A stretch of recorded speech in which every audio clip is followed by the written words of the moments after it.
Bote na balandi la biso nyonso ya chaîne Medic TV.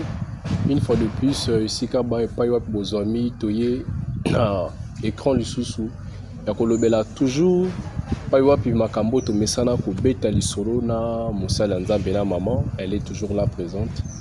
To beta ki lisolo malgré azana ba préoccupation ebele, azana makambo ebele azo sala pour cet homme, hein. Azo continue toujours ko répondre na ba invitation na biso soki tozo bengisa ye. Vraiment biso nyonso epai wapi tozalaka toujours branché, tu continueras toujours kolanda avec nos suggestions to yenango lisusu une fois de plus devant maman afin qu'à ce solisa biso lisusu na ba questionnement tozo ko se poser à tout moment par rapport à sujet tozo lobela sur l'ennemi de l'Afrique. Toko Yambaye, bonjour maman. Bonjour papa Poutou. Comment vous allez maman? Ça va. Tomoni, grâce. santé, malam. Merci maman pour na toujours vous allez présente pour répondre à l'invitation na biso. Vraiment une fois de plus le lot na toujours na kata point tozolo bela sur l'ennemi de l'Afrique avec nos questions pa wa pito tongi sami nango to lingi toye bapé ko poser toye zo biyano. Si vraiment vous allez nous permettre cela. Tozawan. Merci maman. Il y a liboso par rapport à point pa wa tolo bela sur l'ennemi de l'Afrique. To moni au fongole biso makambo belé. Mais quel est cet esprit qui est aujourd'hui derrière l'Africain? Parce que de constater que nos ancêtres n'avaient pas cet esprit. Aujourd'hui, nous retrouvons les Africains hors Makambo Ebele par rapport à nos ancêtres. Nous voulons savoir quel est cet esprit qui dirige aujourd'hui, qui est derrière nous. Bon, la première des choses, esengeli toyebaka na kati ya makambo nyonso etumba nyonso moto oyo apreparaka guerre contre bato moko boye songolo pakala ayebaka ko orienter yango. Alors pour moto a attaqué physiquement, il faut abandonner d'abord sur le plan spirituel. Ok. Alors sur le plan spirituel, ce qui a longi ko avoir yo, cela veut dire physiquement pe arosa nini aolonga yo. Ce qui na lobi to kende un peu na ko fongola li solo ango, hein, ezalo ko to fongoli porte ango to kota na kati ya li solo ango. Na ebandeli ndenge na lobaki na époque ya ba ancêtre na biso, il faut to yeba il y a combien de générations qui sont passées. Hein? Combien de décennies ont essayé l'équipe au lelo tokomi kobeta masolo oyo. C'est la première des choses il faut toyeba. Parce que Nathan wana tina ndenge mondele ayaki pona ko se kapare na ekolo oyo azwaki petan ya kosala étude na ye bayaki kaka boyete parce que comment batu bako s'en prendre na Afrique mobimba pe ba départager ngo lokola moi gâteau ozomona o azui eteni tu vois. Alors ndenge ba mikabolela ki lisolo na bango il fallait ki bazala bato yo bazana mayele belé.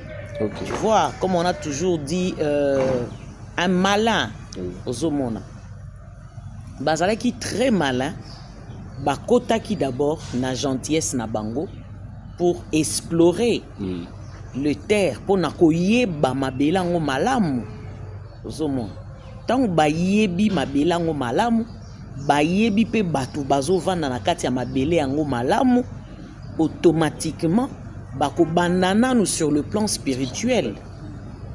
Sur le plan spirituel, déplace d'abord moboko ya likambo et vandi.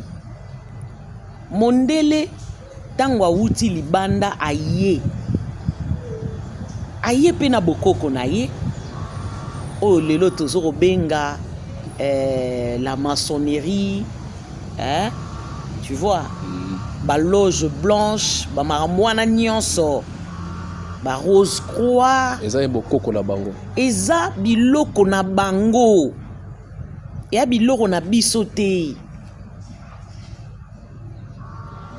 Eza science ya mundele. Tu vois? Eza science na bango.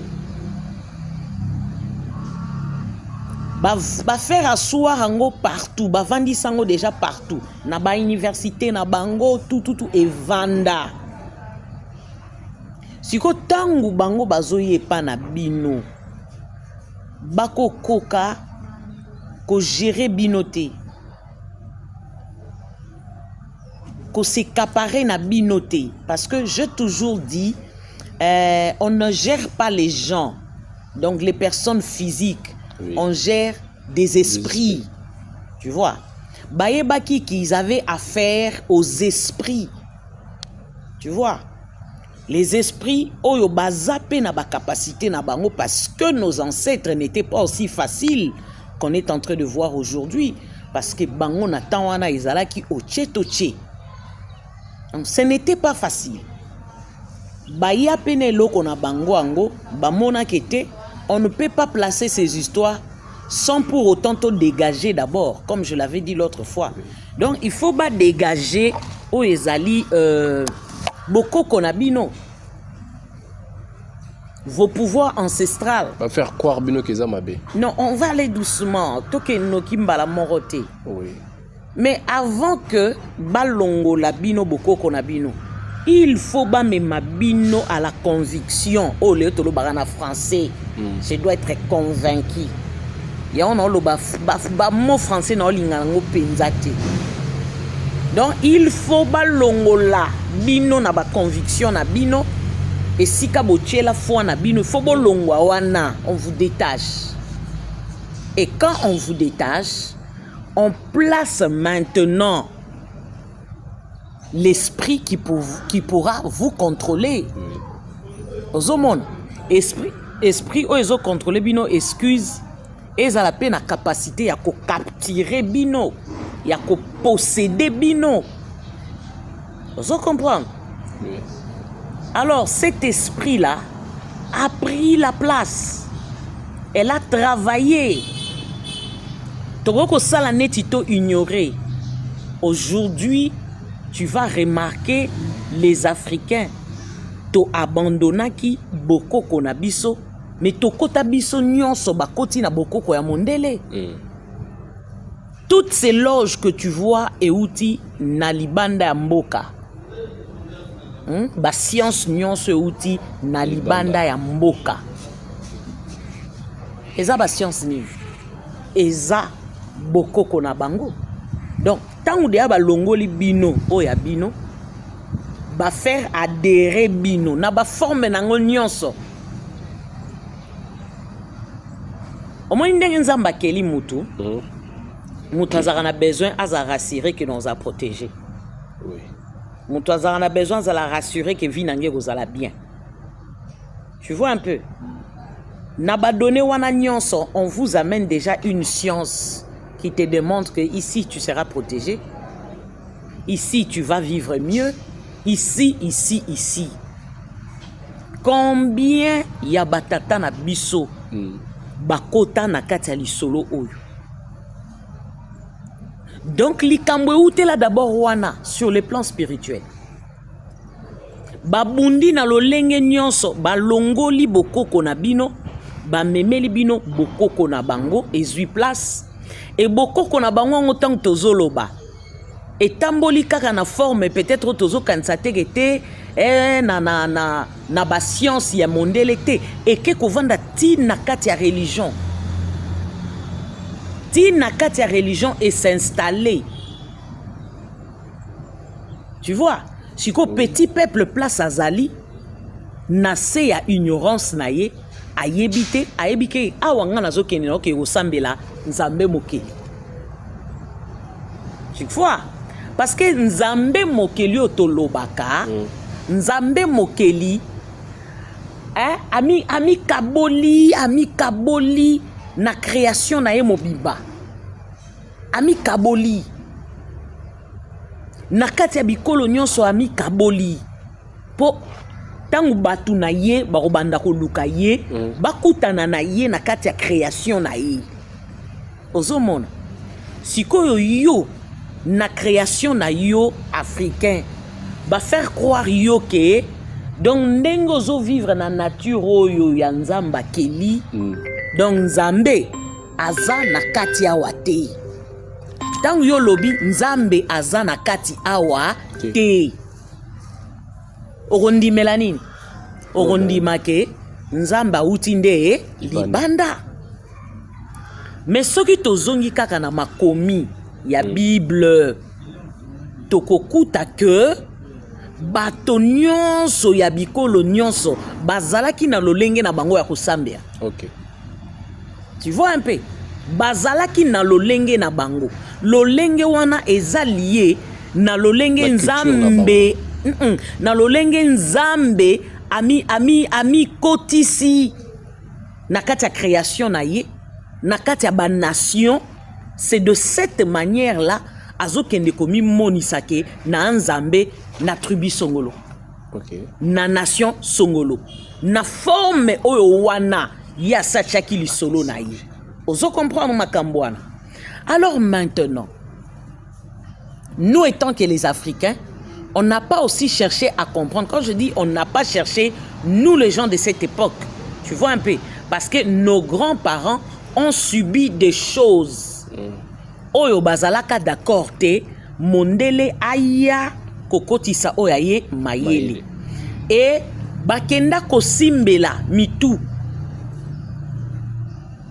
Le premier roi ya Congo, bakenda kosimbela na ye, basimbi bana na ye, bamema bango bake construire bango libanda ya mboka.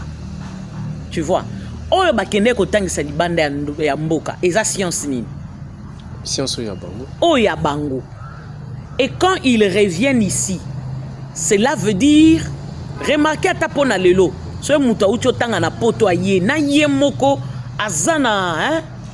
Orgueil moko boye, comme pour dire que si qu'on ngane na zuboye pi. Hein? Cela veut dire noir mon côté à Olobananga ina a parce que c'est là-bas, c'est comme si c'est là des sources ya connaissance et vendi. Non, moi je dis non. Bazan la connaissance au Yabango, lié à la culture na bango, qui n'a rien à voir avec nous. Tu vois un peu? Maintenant, quand ils sont venus, ils ont voulu nous faire croire que bango baza spécial. Quand on a un système automone kaya, biloko utaki libanda mboka e pona kosunga basongolo pakala. Ces stratégies là. Et à la stratégie, les autres comme qu'on comprendre que ezaki na ba piège na se. Oh, onuye wana. Tu vois un peu? C'est de cette manière-là qu'ils sont entrés.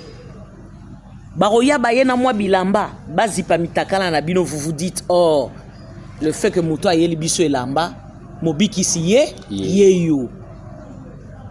Et l'esprit dont tu parles, s'il y a un esprit derrière l'Afrique, cet esprit nde yango wana. Oyo mondele a memé la biso. A kotisi a placé yango na ba domaine nyonso ya vie ya ba africain. Ezala na kati ya religion a placé. Na gouvernement a placé. Bipai nyonso na ba bureau oyo ya minene a placé. Qui est de personnes animé na esprit oyo ya mayele ya mondele oyo ezali bokoko na ye akoka kusana nini ko diriger bino siko yebisanga boza diriger na esprit wana o nanu bo dégager te boza baptiser ti na minute oyo na ba science na bango onga na zalaka na maçon kuna, onga na zalaka na Rose Croix kuna, onga na zalaka na telle place.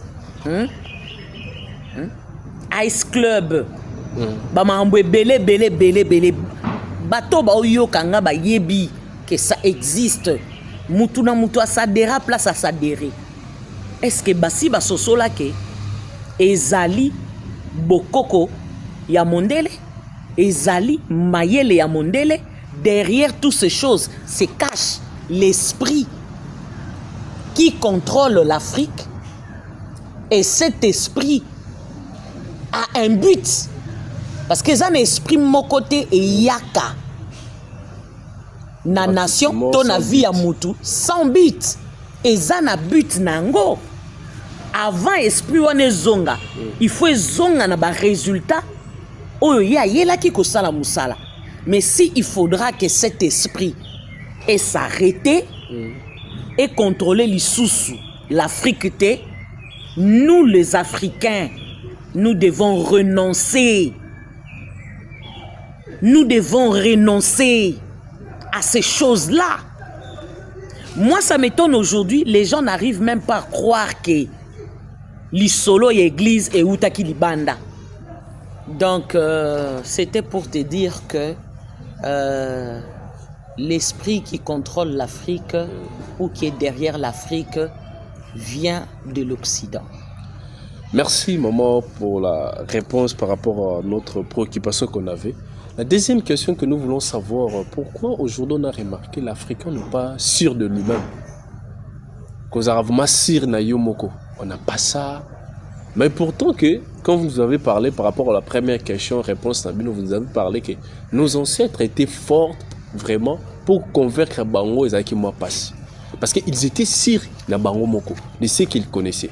Mais aujourd'hui, ce n'est pas ce que nous sommes en train de voir au milieu de Batouné Bafandé. Bon, ceux qui africains asa sur naïté. Bible tout temps, je m'excuse et lobby, la foi vient de ce qu'on entend. Oui. Voilà. Ceux qui africains n'a pas origine naïe. Ba lobela et lokomote. Ba kotisela e malobana katite. Pour moutoise à la sûre, il faut un fondement. Si. Tu vois un peu. Or, le fondement, c'est ce que tu dois entendre. Ce qu'on a dans la mission. Qui va Nazo kende. Il faut ezala oyo ozo kaka. Erreur y Afrique pe ya ancêtre na biso na lobaki l'autre fois eza ko zanga ko beta lisolo na mozindo. Parler. Ozomona ataba koko na biso bakoka ko betela biso masolo penza. Tala na mboke le karaboy, tala boy. Nous avons remarqué que bakoko na biso na papa na biso nyonso, ils n'ont pas eu cette habitude-là. Eza pe erreur moko ezwami na Afrique mobimba. OK. Ozomona kaka ndenge tozo yoka pe tozo yekola, tozalaki une époque ya poisson. Tu vois, wapi pai, tout le monde avait cette attitude de cacher. Nyon se batami. Ce que to comme une époque oyo, nyon se kotika la su ya batamate. Tout le monde est à la recherche de la vérité. Okay. Il faut ayeba. Alors, eloko wanande sali différence entre biso na mondele. Or mondele na mwana na ye na bakoko ne ba solo la mozindo. Parce que na mutu na ye a se préparer na nyonso. D'abord biso tobanga liwa. Tu vois un peu? Te na obeta li solo boete tamsu na yo kufa et tout ça. On a peur de tout et de rien. Or un blanc aza mutu a se préparer déjà en conséquence. Un jour na ozalate. Même bateau yo bazo continuer guerre na biso lelo.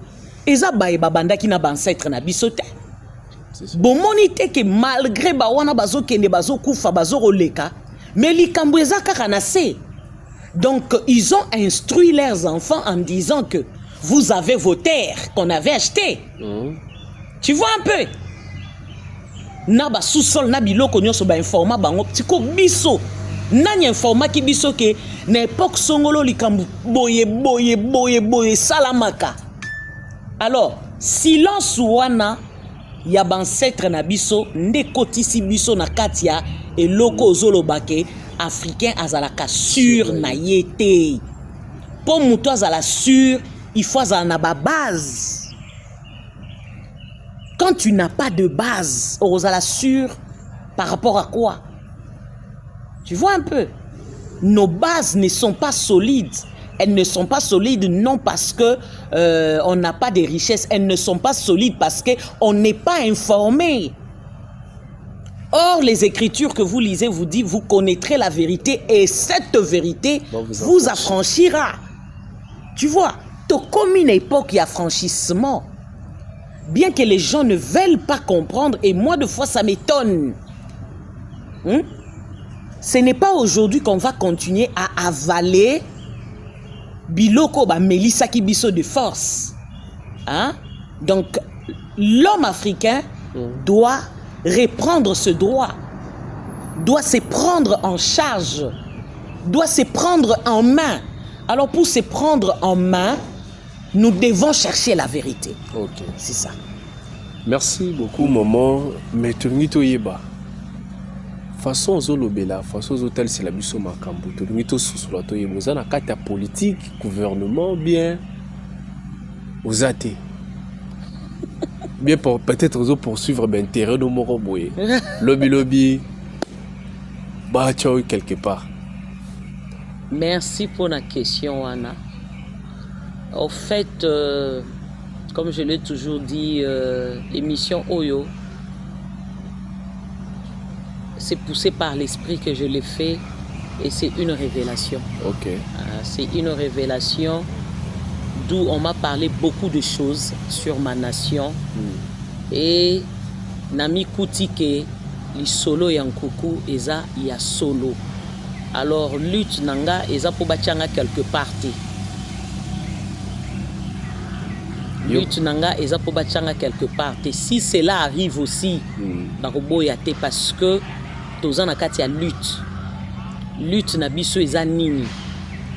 Lutte na biso, toko continuer ko sonner trompette. Parce que si on doit dire, je suis prophète de la nation, donc je dois lutter pour ma nation. Alors, luto nazanango, eza pona ko ramener peuple congolais et africain nyonso na vérité. Hein? Vérité wana ndeko memela biso bonsomi ndenge tolobaki, vous connaîtrez la vérité et cette vérité vous affranchira. Donc potoko kakotambola na bonsomi étant que des hommes et des femmes libres sur tous les plans. Ndelit nanga yangwana mais nazana katia politique te. Ok, merci beaucoup maman parce que voilà tout n'yon parce que les autres monde a makambo belé na katia c'est na moyo peut-être mutazo poursuivre le robot peut-être pour quelle sorte de bit. Mais la troisième question, nous voulons savoir par rapport au premier émission Tolandaki. Vous nous avez parlé sur le premier ennemi, c'est de l'ignorance, c'est ça. Maintenant, nous voulons savoir cette ignorance-là, ça provient d'où. Parce que et là, nous sommes tamara, ils ont une source nango. Mais ignorance, c'est ça qu'on a pour répondre. Ignorance, ezali to évocarango tant mutu ayebi lokote. OK. Aza ignorant et loko boy existaka mais ayebité. Tu vois un peu. Vérité moko boy ezala kanango déjà mais ayebité. Donc l'ignorance elle est par rapport à quoi? L'ignorance elle est par rapport il y a manque à information. Hein? Manque à information oyo bakoko na biso il falaki bakoka ko transmettre biso. Vous savez aujourd'hui moi je dis richesse eza ndenge tokanisaka te. Omonya tali solo boule eza richesse. Il suffit mutu a informer yo. Li solo wana ka ba informer yo lobi ko fongola vie na yo. La preuve en est qu'aujourd'hui, l'Afrique est retenue. Ba décennie pe belé, l'icolo a manque d'information. Parce que les gens de cette génération, biso ba itoza la génération oyo, toyebite réellement qu'est-ce qui était passé. Même Mondele a ebi que force ya bato et vandi na kati ya boyebi na kati ya bososoli. Yango wana Mondela bomba alikambu te. Okay. Soki akoloba na monoko te akokoma yango. Ayebi ke soki akomi même soki yazate bato bakotika la kotanga. Lelo kutu bakeli su musika oromona nyonso bazo sala bazo enregistrer vidéo. Il y a des vidéos, il y a tout ça. Tu vois un peu. Au fait déjà, lolenge wana ezosala ke koko akokufa tata akokufa ata mwana aye wana ataza ya 4e génération il suffit atala babiloko wana nyonso atanga nyonso oyeba déjà lisolo eza boy ana soubassement. Donc biso Afrique tokomi lokola batu moko boy bazala na soubassement te lokola batu moko boy bazaki ya kobunga. Tu vois un peu. Or on n'est pas un peuple perdu. Nous avons nos origines. Nous avons notre histoire. Nde place wana na yebisio ignorance ezui esika likolo ya manque à communication et eloko wana ti lelo ezo continuer ko travailler presque babikolo nyonso omone pa baluba boya likambo boye soni moyena lobango na bana ezate. Oh, c'est tabou. C'est un tabou. Mais lelo nde toyebi ke na kati ya conseil tabou ezate comment mwana nga na boti na yebisi lisolo moko te lelo soki na zate mwana na koyeba nini akende pas voisin. Yango moni lelo tokomo kende kake pas voisin tozo kanisa oyo voisin aza nango nde yango ya malamu yango pende komo mema biso na kufa. Merci beaucoup maman balandina biso nyonso bazalaki branché boyoki na mitono pa yop tozalaki nango toyaki nango liboso maman oyi pa yop biso nyonso tozalaki enke nango toye nango tozubi yano na biso et pa yop batalisi biso clairement que nyonso tolukaka nyonso tozala nango besoin et singel tolukango na kati ya boyebi tozwa information des richesse mobimba. Maman, merci mot de la fin na yo zanini parce que to komi na biso na suka. Mot de la fin nanga luto toza nango. OK. Tozo senga d'abord na Afrique mobimba batu baye bako lingana.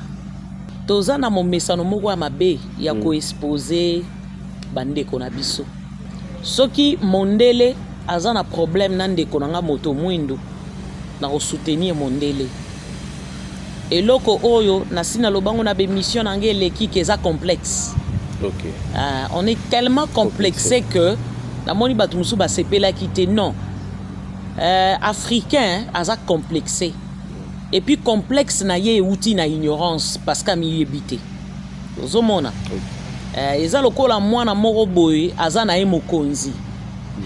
Mais ami yebité po akuti lignée na ye mobimbe kufa. Bango nyonso bakufa atikala ye moko.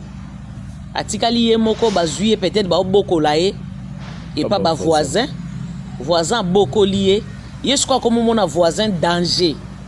Parce que voisin peut ça qui foufou, après ça qui maram nyonso elamba tout. Mais ye sikoyo na kati na ye ami yebité ke na mokonzi. Peut-être pe voisin o azo boko la ye. Aza lignée ya ba esclave.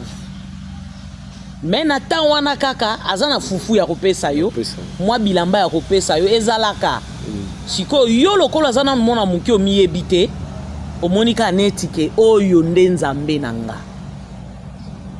Donc akosa la perrer o comment soutenir ye pour na fufu na ye pour na mwa ilamba na ye. Donc ce sont des choses où il faut tobima na kati na yango. Je soutiens d'abord mon frère parce que c'est mon sang. OK. Ezala berer na ye. Balobaka na français, les linges sales se lavent où? Bango mutu bayela ki biso français loba mobutu alobi. Bino mutu boyela biso lokuta. Okay. Bino mutu boyeli biso français na bino oyo. Cela veut dire déjà pour vous dire que nos linges sales to sokolango entre biso na libota na biso. Et pourquoi pas les Africains? Tu vois, nous devons apprendre à être soudés. Tozala na bomoko tozo mona bato nyonso ba uta libanda mboka ba oya bazo placer biloko na bango soki ache congolais yozaka place ya minyoko yoza place ya minyoko zotoka bandeko bango bazaka ba opumbwa lokola baza l'aise na ba shop bana musala malonga ba osala te musalo eza ya makasi wana eza yo mutu mwindi fosani. Et moi je me dis est-ce que gouvernement n'a biso mona biloko anate? Parce que je me dis par moment bakota rapé ba shop. Oui. Tant bakota kango bazo mona ke mutu mwindu yenda aza esclave. Comment mutu ko ya telemisi eloko na ye na mboka na bino mais bopesi ata mokanda te pona koyebise te ke désormais au moins ndeko ye nango a na place telle na place telle na place eza réservé na bana mboka. C'est pas le cas. Donc ya ye ne loko na ye balengi ye batie ye soki ndenge nini ya ona ye bisio mukolo mususu mitema ya bato ekobeba. Omoni bato batomboka pillage bapesi bato ba conseil ebele. C'est vrai, piller c'est pas bon, c'est mauvais, mais à un moment donné quand les gens se révoltent de voir que nous on est là, nous on souffre, donc besoin comme ça biso esclave ti na mboka na biso mukolo ezali papa putu komabo mukolo ezali. Parce que sensibilisation ezo sala makasi OK ezaka ngate Afrique mobimba ezo sensibiliser ezo loba toko tolérer lisusu biloko wana te yango wana tozo senga d'abord bomoko ezonga na kati Afrique. OK Congolais lingande kona yo batela ye ata za mobomi batela ye bombai topesa lisusu accepter nzela te na mopaya aye la biso mayele na ye aya kokumba biso na lolenge na ye te ilobananga suka yango. Merci beaucoup maman. Toza vraiment l'estengo mingi ya koyamba yo na ndenge pour répondre à biso. Vraiment tokomi na biso na suka. Maman zo beta cité esengeli to lingana. Congolais linga moninga na yo congolais. Koyina ete kochola ete kobwaka ete parce que ya zangi lelo. Tokoma mona ngo ozozi négliger moninga no o propre makilano parce que ya zangi yo za nango. Ozo fingo ozo négliger chez musika. Vraiment to lingana ekozala malamu mingi et yo moto zolanda biso continuer à partager à liker même bato nyonso oyeba na bango ba camarades ba s'abonner na kati ya chaîne ekozala malamu mingi. Vraiment tout monani à très bientôt.